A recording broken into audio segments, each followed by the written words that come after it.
Allez, on va se faire un petit match sur FIFA. De toute façon, les élèves, ils ont pas envie de travailler, donc on peut jouer tranquillement. Allez, c'est parti.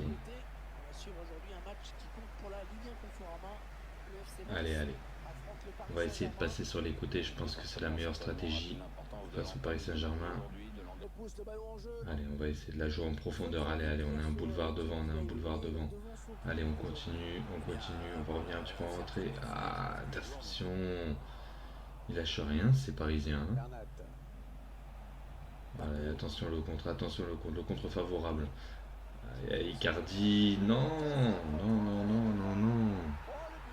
Ah là là, va falloir revenir maintenant, ça va pas être évident face au PSG. Mais on va essayer de le faire. Peut-être sur le corner. Allez, ah là là, loupé. Loupé, loupé, loupé. Allez. Ah, ce Neymar avec ses gris-gris, très difficile de l'arrêter. On va essayer là. Allez, un contre. Allez, allez, faut rien lâcher. Faut jouer dans la profondeur. Allez, Diallo, allez, donne tout ce que t'as. Donne tout ce que t'as. Allez. Oui, sur 111. Allez. Yes. Ça, c'est un beau but. Ah, super. Un partout.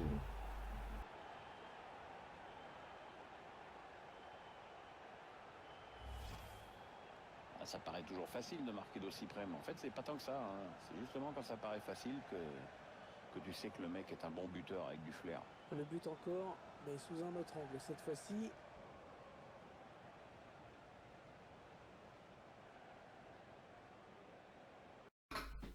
Allez, on va essayer de mettre le but du 2-1 là et de remporter cette victoire tranquillement.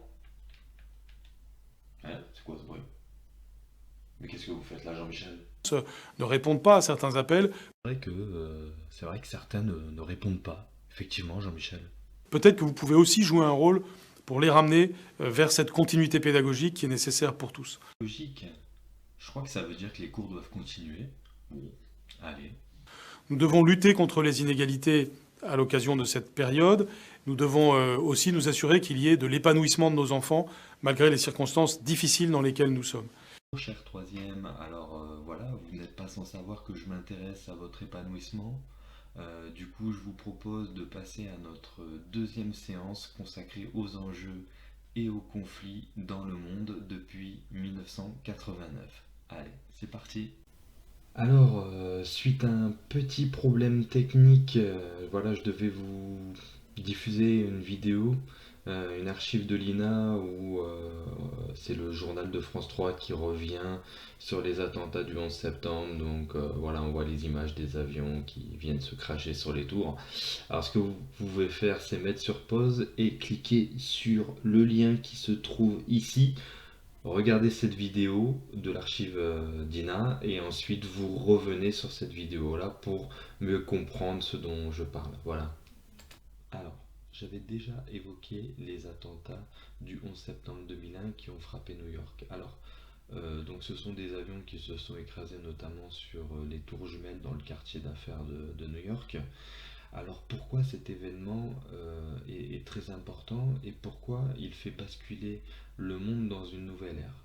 Il faut savoir que jusqu'au 11 septembre 2001, les États-Unis n'avaient jamais été frappés sur leur sol. Donc c'est la première fois le 11 septembre 2001 qu'une puissance étrangère, en l'occurrence une organisation terroriste basée au Moyen-Orient, qui s'appelle Al-Qaïda et qui était à l'époque dirigée par Oussama Ben Laden, ils ont réussi à frapper les États-Unis sur leur propre sol. Et ça, c'est la première fois que ça arrive et ça va changer beaucoup de choses parce que les États-Unis, pendant longtemps, ont vécu dans une sorte de bulle où ils se croyaient vraiment comme, si vous voulez, des super-héros de Marvel. Et en fait, là, ils sont vraiment descendus de très haut et ils ont compris que eux aussi pouvaient être victimes et eux aussi pouvaient être frappés sur leur sol. Voilà. Donc maintenant, ce qu'on va faire, c'est qu'on va visionner une conférence de presse du président Emmanuel Macron lorsqu'il s'est rendu au Mali juste après son élection en 2017 et il va s'adresser aux troupes de l'opération Barkhane, voilà, qui mène une opération donc au Mali et on va expliquer un peu plus spécifiquement de quoi il s'agit et pourquoi la France est présente au Mali, mais aussi sur d'autres terrains d'opération dans le monde et notamment en Afrique et au Moyen-Orient. Voilà. Malgré la distance, malgré les soucis du quotidien, sachez bien qu'il n'est pas un seul Français qui ne sache ce qu'il vous doit. C'est cela, ce que je tenais à venir vous dire en personne dès mes premiers jours de fonction. Il n'est pas un seul Français qui ne sache que la sérénité de nos existences, la sécurité de nos enfants, les joies de chaque jour ont un prix. C'est celui de vos sacrifices. Aucun de nos compatriotes ne l'ignore. Ces sacrifices vous honorent et ils honorent la France. Comme chef des armées, j'en porte l'insigne fierté et l'immense responsabilité. Je suis venu aujourd'hui vous exprimer le salut et le respect de la nation, mais aussi l'assurance que je serai pour nos armées un chef exigeant, lucide, toujours présent. Je ne risquerai pas vos vies pour rien. Je respecterai les impératifs humains et techniques de l'outil militaire, mais ma détermination dans l'action sera totale. Car la France porte des valeurs et des principes que le cours du monde met aujourd'hui en péril. Les nouvelles menaces, celles que vous affrontez chaque jour, ne s'exercent plus seulement à l'échelon régional.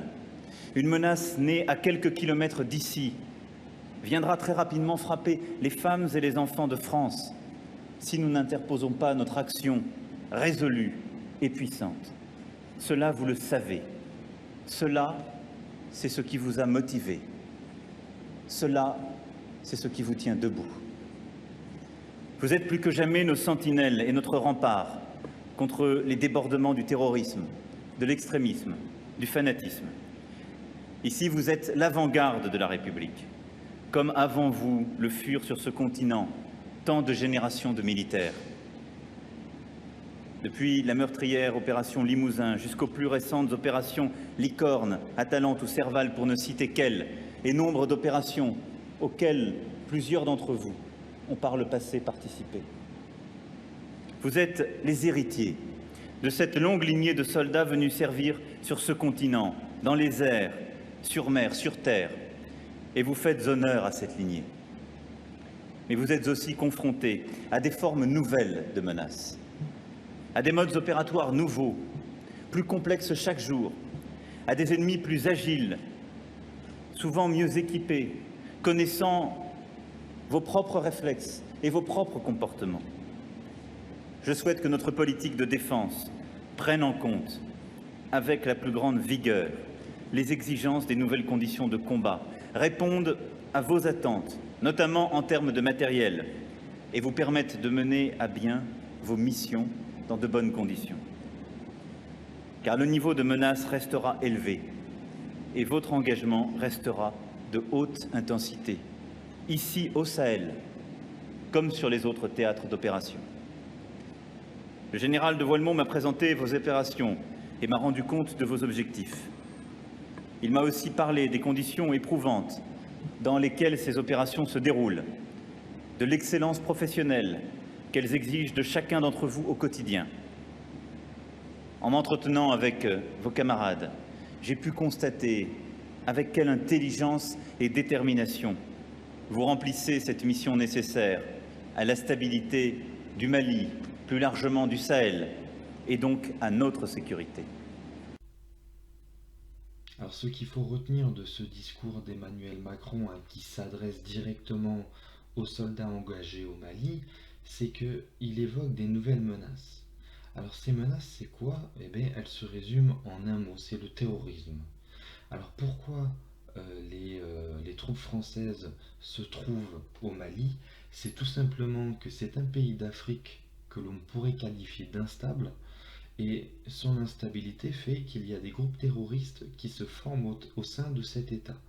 Et ce qu'il faut bien comprendre, c'est que les attentats qui sont perpétrés en Europe, aux États-Unis ou dans d'autres pays du monde, ils sont tout le temps ou quasiment à chaque fois, organisées depuis l'étranger. Ça, il faut le retenir. Voilà. Et c'est la raison pour laquelle les troupes françaises sont engagées au Mali afin de, comment dire, de détruire, comme dit l'expression, dans l'œuf, toutes ces organisations terroristes qui souhaiteraient attaquer le territoire français. Alors, on est aussi en droit de se demander pourquoi la France serait-elle visée par des attentats. Alors, la France, et le président Macron le rappelle dans son discours, c'est un pays avec des valeurs. Et il se trouve que les valeurs de la France ne sont pas forcément partagées par d'autres pays. Par exemple, la valeur de l'égalité et surtout de la liberté, par exemple la liberté de conscience, la liberté spirituelle, n'est pas une valeur qui est partagée par tout le monde, et notamment par ces terroristes qui viennent frapper le sol français. Hein. Donc en fait, c'est à cause de ces valeurs qui sont divergentes voilà, que ces pays-là choisissent comme moyen d'action le terrorisme. Le terrorisme, pourquoi? Parce que ce sont des organisations qui n'ont pas encore les moyens de fonder un État, même si vous avez tous déjà entendu parler de l'État islamique en Syrie, pardon, qui a essayé de se former. Mais les organisations internationales ont fait en sorte que cet État ne se pérennise pas.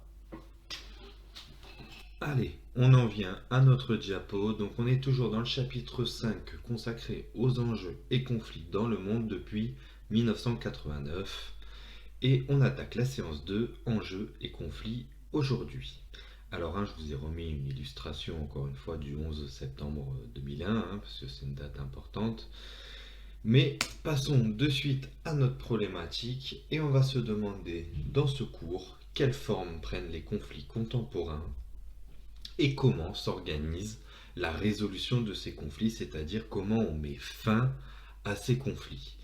Alors voici le programme donc de ce cours. Vous ne le notez pas maintenant, je vais remettre les parties par la suite. Donc d'abord, nous verrons que la France se trouve face à des conflits d'un nouveau type.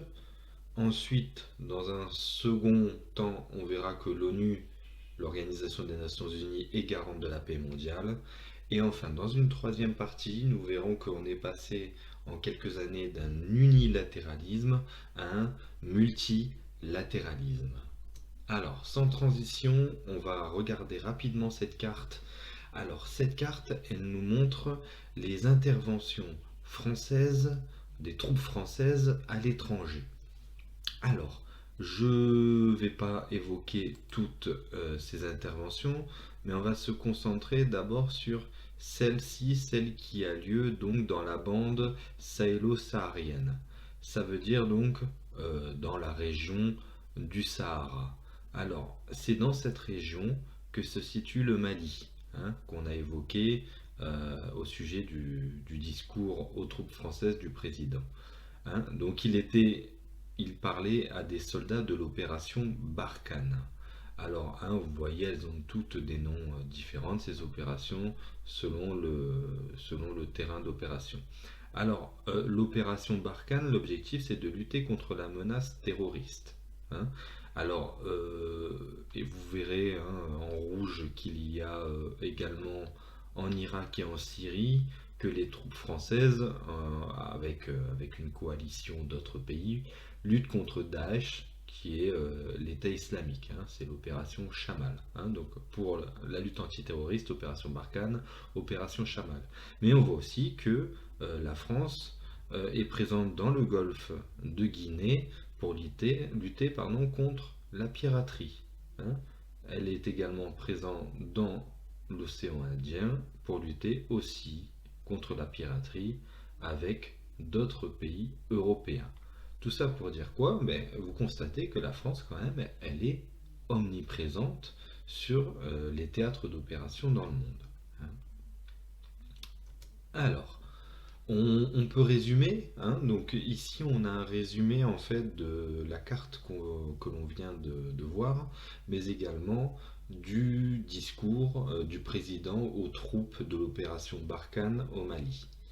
Alors aujourd'hui, la France, comme beaucoup d'États dans le monde, est victime du terrorisme. Ensemble d'actes de violence, attentats, prises d'otages, commis par une organisation ou un individu pour créer un climat d'insécurité, pour exercer un chantage sur un gouvernement, pour satisfaire une haine à l'égard d'une communauté, d'un pays, d'un système. Les actes terroristes sont bien souvent planifiés depuis des pays étrangers instables. C'est pour cette raison notamment que l'État français envoie des troupes armées dans des pays comme le Mali et l'Afghanistan afin d'y mener des opérations antiterroristes. Donc ça, vous pouvez le noter dans votre cahier, c'est notre première partie. Alors, seconde partie, on va s'intéresser à l'ONU. L'ONU, on l'avait déjà évoqué lorsque nous avions travaillé sur la Seconde Guerre mondiale. C'est un organisme qui regroupe de nombreux États. Et l'objectif, j'ai envie de dire l'objectif, si vous regardez ce drapeau en haut à droite, l'objectif, il est présent au sein de ce drapeau. Parce que si on le regarde, si on le décortique un petit peu, ici on voit des sortes de fleurs, des feuilles. Ce sont en fait des rameaux d'olivier. Et les rameaux d'olivier, ils sont le symbole de la paix. Alors au centre, on voit un globe, on voit la Terre. Donc en fait, rien qu'en regardant ce drapeau, on constate que la mission principale de l'ONU, c'est, et c'est rappelé ici, de garantir la paix dans le monde. Alors, vous avez ici une petite brochure de l'ONU. Ce qu'il faut faire avec cette brochure, c'est compléter ce tableau que vous allez refaire dans votre cahier. Alors dans le cahier, vous notez le grand 2, l'ONU garante de la paix mondiale, les 4 lignes ici, qui nous rappellent que ça a été fondé en 1945, après la Seconde Guerre mondiale, et que l'objectif c'est de maintenir la paix. Et ici, vous complétez ce tableau, donc le nom complet de l'organisation, parce que ONU, c'est un acronyme, la date de création, les domaines d'action, qui sont rappelés ici à gauche, et un exemple dans le domaine de la santé. Voilà, et ça fera votre grand 2. Donc tout ça pour vous dire quoi aussi, que l'ONU fait partie des organismes qui permettent de régler un conflit. D'accord ? D'ailleurs, je constate que le nom du grand 2, si c'est bon, c'est le même. Allez, grand 3 vers un monde multipolaire. Je vais expliquer par la suite ce que c'est que un monde multipolaire. Alors, je vous lis le document qui est extrait du journal Les Échos du 31 mai 2011. De nouvelles instances émergent pour faire face aux difficultés, comme le G20 dont le dernier sommet s'est tenu à Osaka, au Japon en 2019. Le monde, j'ai oublié un E, est entré dans une phase plus fragmentée qu'à l'époque du monde bipolaire, divisé entre camps capitalistes et communistes, voire du moment unipolaire d'après la chute du mur de Berlin, qui donna l'impression d'une Amérique maître du monde. Aujourd'hui, dans ce monde hétérogène, la question est plutôt de savoir à quel club pourrait politiquement et économiquement diriger tous les États de la planète. Celui du G8, les États capitalistes d'hier plus la Russie, celui du G5 des grands émergents, sans oublier le G20 qui englobe G8, BRICS, Union européenne et des puissances moyennes comme le Mexique, l'Indonésie, l'Argentine, l'Australie, la Corée du Sud, l'Arabie Saoudite ou la Turquie. Alors, ce que nous explique ce monsieur Rodier, c'est qu'il y a eu 3 temps dans l'histoire de l'après-guerre mondiale. Alors, on a d'abord eu un monde bipolaire. C'est le terme qui est utilisé ici. Bipolaire, pourquoi ? Parce qu'on avait d'un côté les capitalistes et de l'autre les communistes. Par capitaliste, principalement, il faut entendre les États-Unis et ses alliés, notamment l'Europe de l'Ouest, et les communistes, à savoir l'URSS et ses partenaires, à savoir la Chine et tous les autres pays communistes. Après la chute du mur de Berlin, je rappelle qu'elle a eu lieu en 1989, suivie en 1991 de la chute du déclin de l'URSS qui disparaît au profit de la Russie. À ce moment-là, hein, donc à partir de 1989 ou 1991, les États-Unis sont la seule superpuissance. Hein. On parlait donc d'une puissance, d'un monde unipolaire, un seul pôle de puissance, à savoir les États-Unis. Cependant, hein, on nous dit aujourd'hui ça pourrait être, hein, il nous dit aujourd'hui, depuis 2001 notamment, hein, on constate que on va de plus en plus vers un monde multipolaire, c'est-à-dire qu'un seul État ne peut pas avoir le monopole de la puissance. On est obligé de se lier. Par exemple, le G8, les États capitalistes, hein, dans lequel vous avez les États-Unis, la France, l'Allemagne, tous ces pays riches et capitalistes.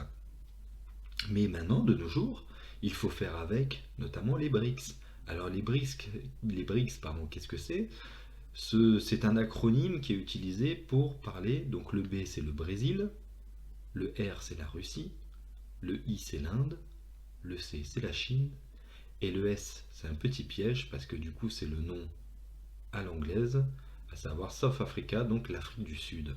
Donc aujourd'hui il y a de nombreux pays qui, comment on pourrait dire ça, qui souhaitent avoir une part du gâteau et qui ont des éléments de puissance. Et dans ce nouveau monde, un pays ne peut pas être seul. Donc on s'allie. Hein. Le G8, pour ceux qui ont une bonne mémoire, c'était il y a un an quasiment jour pour jour. Le G7, hein, puisque la Russie, hein, qui est évoquée ici, avait été exclue de cette réunion. Le G7 s'est réuni à Metz. Hein. Donc ce sont comme ça des groupes de pays qui décident de s'unir pour être plus puissants et voilà, essayer d'être politiquement, économiquement plus forts. Hein. Donc vous voyez, on a quand même un grand changement entre aujourd'hui où on a quand même plein de puissance, où on est dans un monde multipolaire, alors qu'avant on était dans un monde avec deux puissances. Hein. Donc tout ça, ça nous mène à quoi? Ça nous mène à cette caricature que je trouve assez intéressante, c'est-à-dire que vous avez ici ce monsieur à gauche qui regarde vers un puzzle, et c'est un puzzle très simple en 3 pièces. D'un côté l'Ouest, hein, donc les États-Unis, l'Est, l'URSS, et puis les autres, là, le tiers-monde en fait. Hein. Et il nous dit une chose, il nous dit que avant la chute du mur, les choses étaient beaucoup plus simples. Alors que vous avez cette dame sur la droite qui est en train de regarder le monde d'aujourd'hui, et en fait on se rend compte que ce monde dans lequel nous vivons, dans lequel vous vivez aujourd'hui, est beaucoup plus complexe que celui dans lequel vivaient vos parents et vos grands-parents. Hein. Alors, vous pouvez noter ici à droite dans le grand 3 que de 1945 à 1991, le monde était bipolaire. Les deux principales puissances étaient les États-Unis et l'URSS. De 1991 à 2001, les États-Unis semblaient avoir le leadership, hein, donc être les leaders, mais les attentats du 11 septembre 2001 ont montré que les Américains pouvaient être vulnérables. De nos jours, on parle d'un monde multipolaire ou hétérogène, car des États se sont regroupés, hein, donc par exemple c'est le cas de l'Union européenne, et des pays ont émergé. Hein, c'est le cas des BRICS, dont je vous rappelle la signification de l'acronyme. Voilà, je vous remercie d'avoir regardé cette vidéo et je vous dis à très bientôt pour une prochaine vidéo en espérant que l'on se revoit bientôt. Merci.